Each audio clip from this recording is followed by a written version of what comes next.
This evening, I am going to talk to you about a power for good in the universe greater than you are, greater than I am, greater than all of us. A power for good that we can use in everyday life, for everything. When the greatest teacher who ever lived said, "It is done unto you as you believe," what do you suppose he was talking about? This mastermind was talking about a spiritual power in the universe, something so close to us that it is indeed nearer than our hands and feet, closer to us than our very neck vein, as the old Talmud said. And so this power is not something we have to go in search after. It is something that is right here, close, nearer than our very breath. How then would we use a power that is so intimate? Certainly we should have to use it in an intimate way, and we would certainly have to believe that the power exists, it's for us, not against us. It is willing and not reluctant. We should actually have to believe that it really is done unto us as we believe. Then we would have to believe. What is belief, anyway? These are the things I want to discuss with you tonight, how it is that we could use this power for good, greater than we are, wonderful, the thing the whole world wants more than anything else in the world, the thing that you and I have for the taking, for the asking, for the using, power that responds to us according to our conviction in it, power that is used in our own mind, in our own thinking, right where we are. How close and how intimate such a power is, and how wonderful it is just to believe that we're going to learn how to use it. First of all, just what it is, then we're going to talk about how to use it. Then we are going to actually get right down and use it in our everyday life.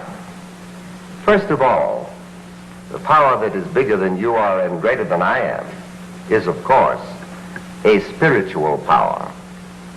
Just what do we mean by a spiritual power? We mean something that is invisible, of course. We don't see it. We don't touch it. We don't taste it. We don't handle it. We don't weigh it. We don't measure it. But we do feel it. Just as you feel beauty, just as you feel love, just as you feel anything in life. This power, greater than we are, is a power for good. It responds to us if we have faith and confidence in it. Now, throughout all the ages, people, of course, have prayed, and their prayers have been answered. They have prayed with faith. It doesn't make any particular difference what kind of a religion they have had. That power has responded to everyone in the way he has used it. And that is why Jesus said, very simply, very directly, "It is done unto you as you believe." Let us then analyze this saying of Jesus, that it is done unto you as you believe. And suppose in doing that, that we pause after this little word "as." Seems like such an insignificant word, but it's the key to the teaching of this great master. First of all, he said, "It is done by a power greater than you are. It is done unto you by this power." You don't do it. Who has the power to create life? You and I did not make life. We did not create it. We did not think up ourselves. We awoke to the fact that we lived. And we looked about and wondered What in the world is it all about? Why am I here? Is there anything in the universe great enough and good enough to come to my rescue when I need it? Quiet me if I am disturbed, to bring peace to my mind if I am disquiet? Is there really power in the universe greater than I am? And is it good? And can I use it? And Jesus said, "It is done unto you." There is a power that operates for you. And how does it operate? It operates as you believe. Now suppose we try to analyze just what do we mean by belief. It's a peculiar thing, but it's very important. We do not believe a thing just because we affirm it. I might say I believe there is an elephant here, but there isn't any elephant.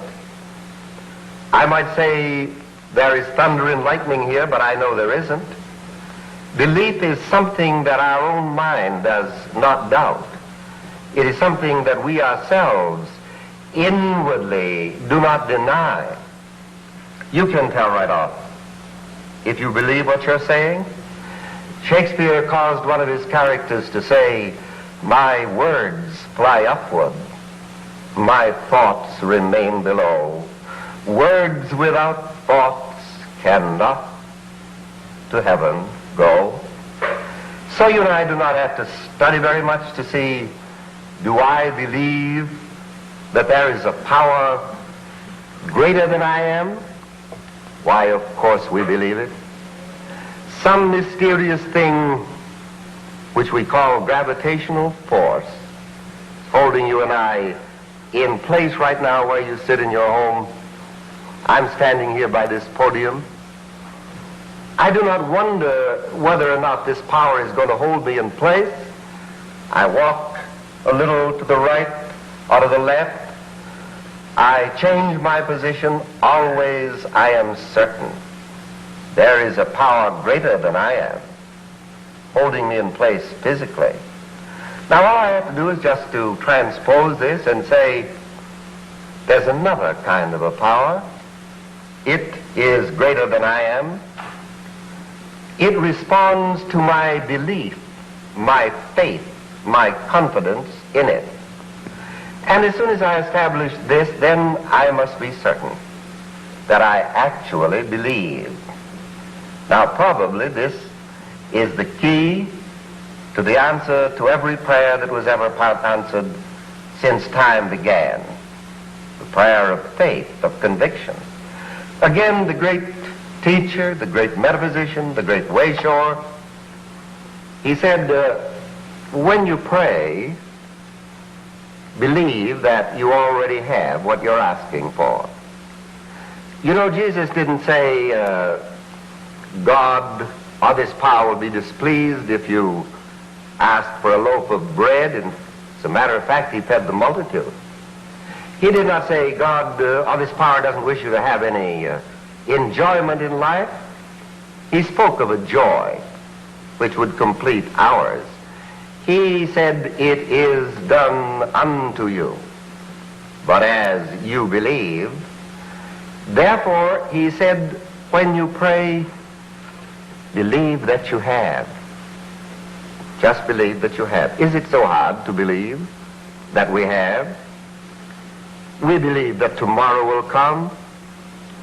We believe that the sun will rise in the morning and set at night. We believe that the ocean and the tide will be there, and the moon. We believe the grass will grow. We believe that our food will digest. And who is there who knows how any of these things happen? Did you ever stop to think that the united intelligence of the human race, all the scientists living, all the philosophers, all the theologians, everybody put together, does not know how it is that a hen can lay an egg, nor does it know how it is that a chicken can come out of an egg. Isn't that amazing? All we know is we set the hen, and the chicken does come out of the egg. This is the mystery of life. This is the mystery of faith, the power greater than we are. Jesus did not say, "What is your particular religion?" Spoke to every man in his own language. Just believe, and it will be done unto you. It seems too good to be true, doesn't it? And you and I will never know until we try it, as we're going to at the end of this short discourse. We're actually going to use this power, you and I, for a definite purpose. I'm going to use it for a definite purpose. You are. We'll watch and see. But let us be sure that we believe, just as we believe our food will digest, just as we know the sun's going to rise in the morning, just as we know that the world is still around, just as we know that you and I do not know how it is we can eat ham sandwiches, drink milk, tea or coffee, and have it turn into flesh, bone and sinew and blood and marrow. Everywhere we look, we are watching the mystery of life, the riddle of life. Someone has said, and I think rightly, that the riddle of life is understood only by him who knows that God is good, who makes a ladder of his faith and climbs from sense to soul, finds no line between mere human goodness and divine, but judging God by what in man is best, with a child's trust, leans on a father's breast. It isn't so hard to believe. We just haven't thought how easy it is to believe. And you know, if we'll just take it that way, and we'll say, yes, the world is round, I am held in place by some power, and now I'm going to believe in another kind of a power. It actually exists, and I'm going to try it. And then when we stop to analyze what is belief, what is faith, it's very simple. This is one of the great hurdles, however. People say, well, I just haven't got that kind of faith, merely because they think you're talking about something that's impossible. We're only talking about that which is completely possible, which is completely simple and direct, and something which you, in the secret place of your own mind, sitting there alone, you know it as well as I do. We all believe. We just haven't quite thought practicing our belief until something really happens. And then we have learned that while something in us rises and says no, the belief isn't complete, and what do we do then? We just reaffirm that belief. You know, the mind has a very interesting quality. It acquires habits through repetition of thought. And the person who will really take himself in hand, understand this, and say, even though there might be something in me that right now doesn't believe what I say, my words may fly upward and my thoughts remain below, I am still going to train myself. I know that this can happen. I know that there is a power greater than I am. There is nothing in me any longer that's going to contradict it. And quietly, sort of easily and gently, and I think flexibly. You know, did you ever stop to think you live with yourself most of the time? No matter how many there are whom you love, it is yourself that you live with all the time. It is yourself you're going to have to learn to be a good friend to. There is one who is a friend to all of us. And let us not say, am I good enough to use this power? Why, of course we are. The rain falls on us, doesn't it? And the sun shines for us, and the wind blows for us. There is no God who denies anyone anything that is good and right. So using the faith we have and believing in the power greater than we are, we sort of begin to expect things to happen. It would be a very interesting thing, even if it were only a game we were playing. How fascinating. How wonderful to believe that out of that which up until now perhaps we had thought was a wistful wish, a wishful dream, something that couldn't quite be true, out of all of this we have longed for and we have yearned for and we have wanted. Isn't it terrific? Right now, maybe those dreams can come true. Right now, maybe the desire of our heart is already met in some divine intelligence that knows the beginning from the end, just waiting for our cooperation. So we would be trying the most fascinating experiment we have ever had in our lives. That dream, is it difficult for an infinite power? That hope, is it too much to ask for? That yearning and that longing, do not we have a right to expect that whatever the intelligence is and the power that put us here certainly knows how to take care of us? Perhaps we just haven't believed. Now we're going to practice believing. We're going to say to ourselves, yes, there is a power. We can use it. We will use it. And then we're going to be intelligent and we're going to figure out how to use it until we ourselves believe. Wouldn't it be wonderful if you and I knew that there is nothing between the right desire of the heart, the yearning of the mind, the longing of the soul, and that which might be but our own belief or our own unbelief? And if that is so, then we have the proposition where we can handle it. For you and I can control our thinking. And we can come to the place, if not instantly, then certainly we shall come to it gradually. But it doesn't matter how we get there. We are going to come to a place where we believe in the power greater than we are, believe in ourselves because we know it, and believe even right down to the method we're using, that our own thought, our own meditation or prayer, whatever you choose to call it, will convince everything within us that seems to doubt.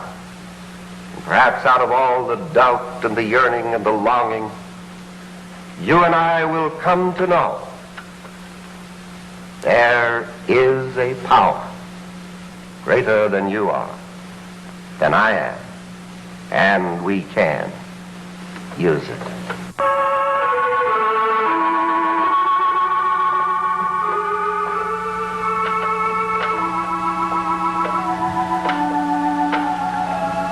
Now, friends, we're going to use this power very simply, very definitely and directly, and we're going to try to believe that it is done unto us as we believe, and we're going to try to just let go of every doubt or uncertainty, every lack of conviction, just because it's a power bigger than we are. We can trust something greater than we are. We don't have to trust ourselves. Now we call this meditation. And meditation is something you do to yourself, something like this. Suppose you just get still a moment. Let's even close our eyes for just a moment. Kind of shuts us out from these things that disturb.